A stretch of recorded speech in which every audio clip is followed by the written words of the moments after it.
Hey everyone, it's Thomas here. So for the next 5 days, I'll be posting a video every single day with the hope of raising money to help fight this pandemic. Now, if you've already seen this message, because I'm posting the same message every single day, just skip to this timestamp. So let's not use this space to debate about the pandemic.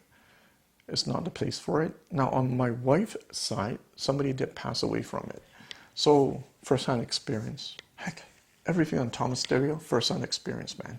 So the reason why I'm doing this is simply because I want to help. I want to do something to help with this disaster. And I believe a lot of people also want to do something.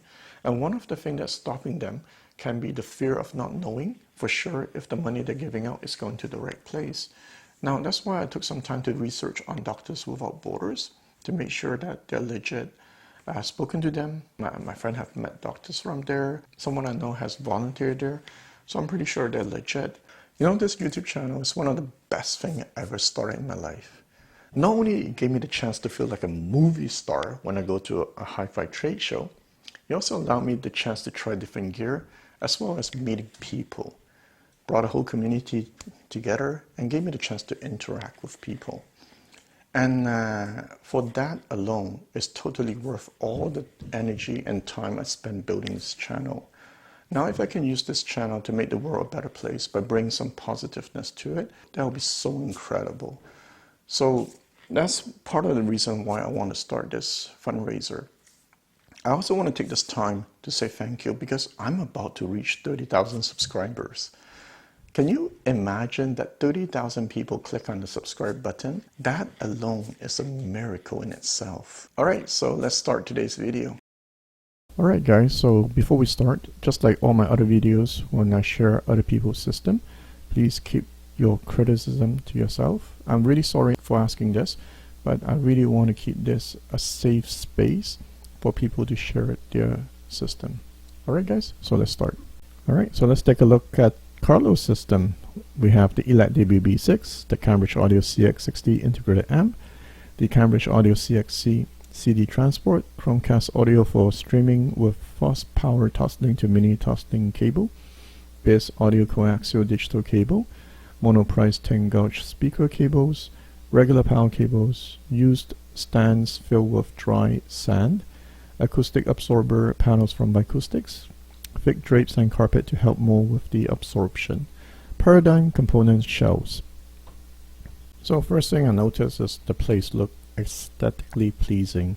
Looks beautiful, and I think that's really important because I know we're just listening to music, but I think when the place looks good, it really helps in elevating our enjoyment. Now Carlos said, you know, I should drop by after the lockdown. Oh, it's only half an hour away from my place, and he bet I would be very surprised with these debut B6. And I listened to his sound demo and I was said, wow, they sound really, really good. And I think a lot has to do also the fact that he treated his room. Now this reminds me of this time where I dropped by somebody's place. He had maybe a $70,000 to $100,000 system. I kind of forget, it's around that price. And it did not sound good. My friend Mr. Vintage sub 1,000 system sounded better than what he had in that room.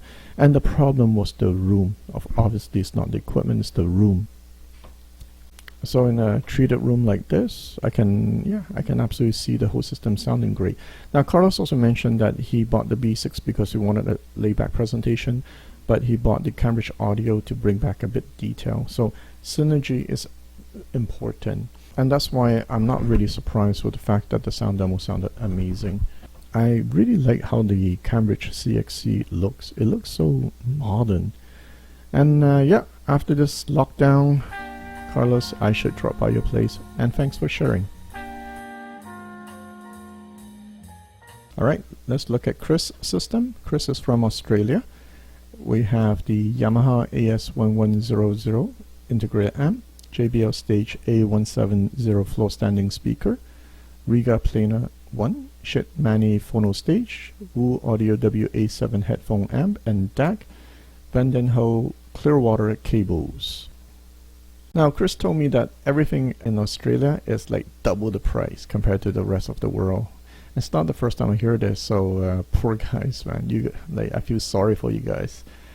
Now, looking at your system, I had the Yamaha AS801 before. I heard the AS3000 and it sounded fantastic. We were A/B testing it against the Audio Research LS25 plus the D200, and the Yamaha can hold its own.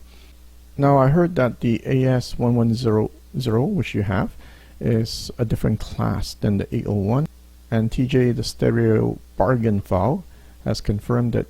So if it sounds anything like the AS3000, then it's definitely spectacular.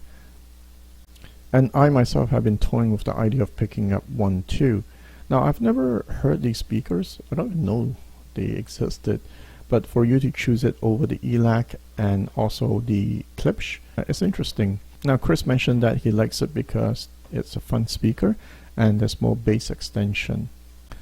Definitely got me curious. It's going to be one of these speakers I'm going to pay attention to going forward. Now, for turntable, if I have to buy a turntable, I'll definitely look at Rega. I've auditioned a few Rega turntable, but not in my home, and they're definitely very solid in terms of performance. And thanks for sharing your system. I also like the fact that you mentioned part of the reason why you chose the AS1100 is the VU meters in front. Reminds you of the amps from the 70s and 80s. Yeah, I completely get where you're coming from. All right, thanks. So Jeff, you have the Polk Audio SIM703, the NAT C740, Schiit Mani 3, and you stream your music from Amazon as well as YouTube. You know what? I actually listen to a lot of music from YouTube these days. In the past, I only listened to audiophile recordings, but now anything goes, man. Doesn't matter anymore. Now, I love how minimalistic it looks because, you know, I review speakers and it forces me to have a lot of different gear because I have to match them from time to time. But if I have a choice, I would keep my system as clean as possible, as minimalistic as possible. Now, Jeff, you mentioned that you have upgraded from the Polk Audio RTI 8 and you find the 703 has punchier bass and it goes lower. The mid-range is clearer. Yep, these speakers, despite their stand mount, they can actually outperform a lot of floor standing speakers. And that's why I call them the deal of the century, because they're on clearance right now. Now, the only thing is that the top end can be a bit too smooth for some people. But if you're okay with that, like you don't want that focal, B&W sharpness on the top, then these are one of the best purchases today. Yeah, Jeff, if I ever go to San Francisco, yeah, I might take up your offer and go try some Filipino food. Oh, so thanks a lot. Alright, so let's take a look at Alec's system. Now this is quite interesting. I don't even know where to start. So let's just take a look at what makes up his system. You have the Altec 604E speakers, a custom built 300B integrated amplifier, a DIY EAR 843P phono stage, EMT 948 turntable, a Cary CD player, a Chord Qutest DAC, and Fostex T98 Supertweeters. Oh, by the way, Alex has some sound demo on YouTube, which I'll link. I listened to it. Very, very nice. And it seems like there's a lot of DIY happening in this system. For example, the integrated amp was built by somebody for him, and then he modified many times after that. Also, the phono stage, he actually built it and he used much better parts. So definitely very interesting. So Alex was saying this is his philosophy when it comes to building his system.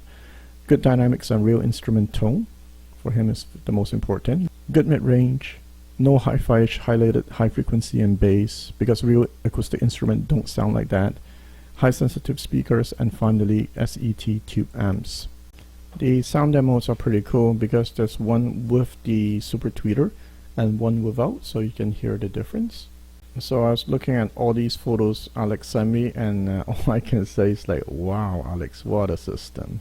So Alex is about 2.5 hours away from my place. I go to Ottawa all the time. So you never know, Alex, maybe I'll invite myself to your place too. So looking at Christopher's system, I actually spend a lot of time looking at the photos from Christopher. And part of the reason is because I don't recognize these vintage gear. And I noticed that Christopher, you're a Transformer and Batman fan. Now, looking at the system, we have the Marantz 1150D integrated amp, 6300 turntable with Autophone red cartridge, MCD 910 cassette deck, BD70044 for CD and DVD audio, Imperial 6G speakers. Now, everything I just mentioned, they're all Marantz. Next, you have the Definitive Technology digital streamer, the Pioneer RH65 8-track, as well as the Akai 4000G rail-to-rail. Rail-to-rail? Rail-to-rail? I don't know how to pronounce it. I only got a chance to listen to those rail-to-rail once in my life. It was at an audio show. It was hooked up to a really high-end system, and I was really surprised with the clarity. I thought it was like CD quality. You know, in my head, tape, there's a lot of noise with tape, but no, it was crystal clear, the one that I heard. Now, Christopher has put up a sound demo on YouTube. Got a chance to listen to it. It does reminds me a bit of Mr. Vintage system, tonally rich, and yeah, there's a certain charm to vintage gear.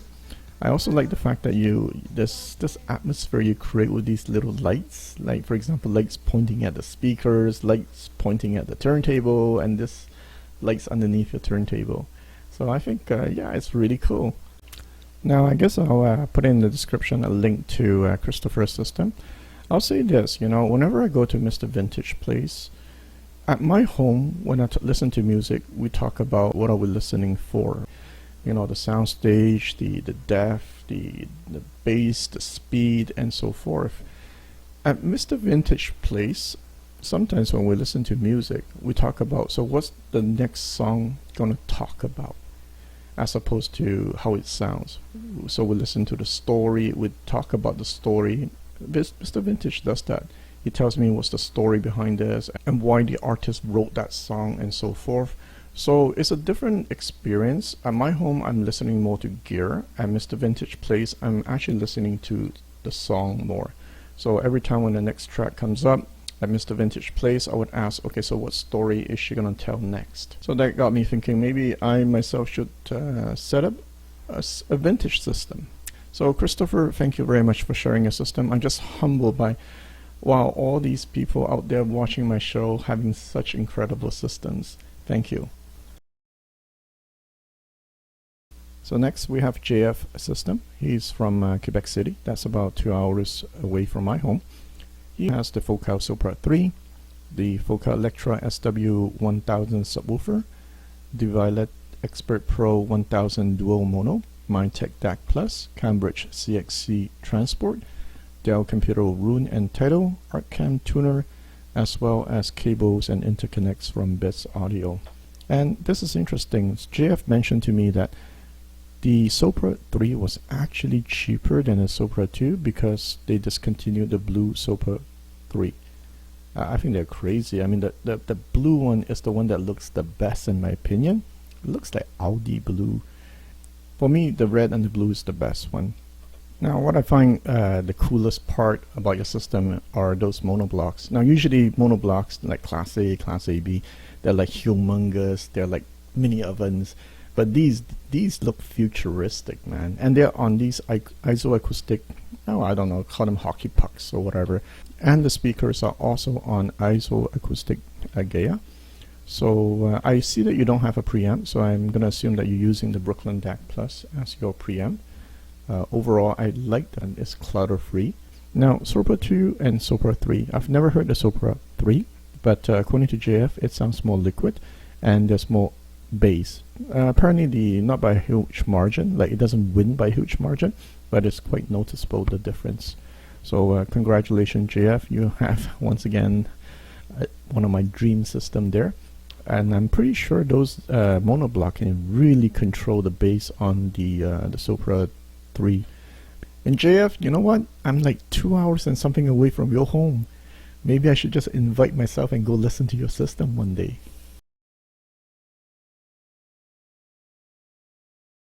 So looking at line system, we have the Focal Area 948 speakers, the Krell KV2250 amp, the Audio Research Reference 5 preamp, the Denafrips Pontus DAC, the Blue Sound Note 2 for the network player, Sony HAP-SL for the music server, and the JL Fathom F110V1 for the subwoofer.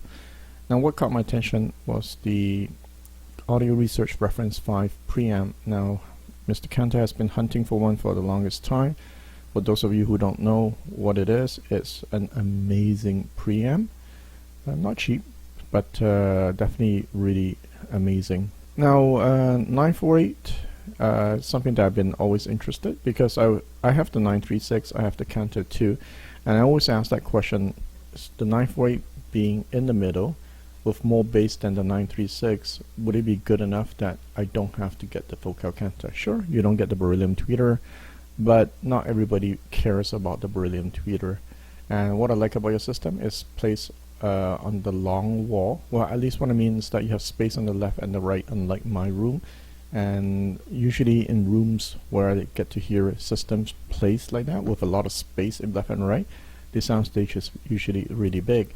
Now, what happened is that Lancer reached out to me because he wanted to upgrade to the Sopra 3, and he got a chance to watch my video, the Sopra video, actually before everyone else. And next thing you know, he sent me an email and he got the Sopra 3. Gorgeous, gorgeous. Look at it. It's beautiful. And not to mention, take a look at the power amp. He also upgraded the power amp. So congratulations, Lance, on your system, and thanks for sharing.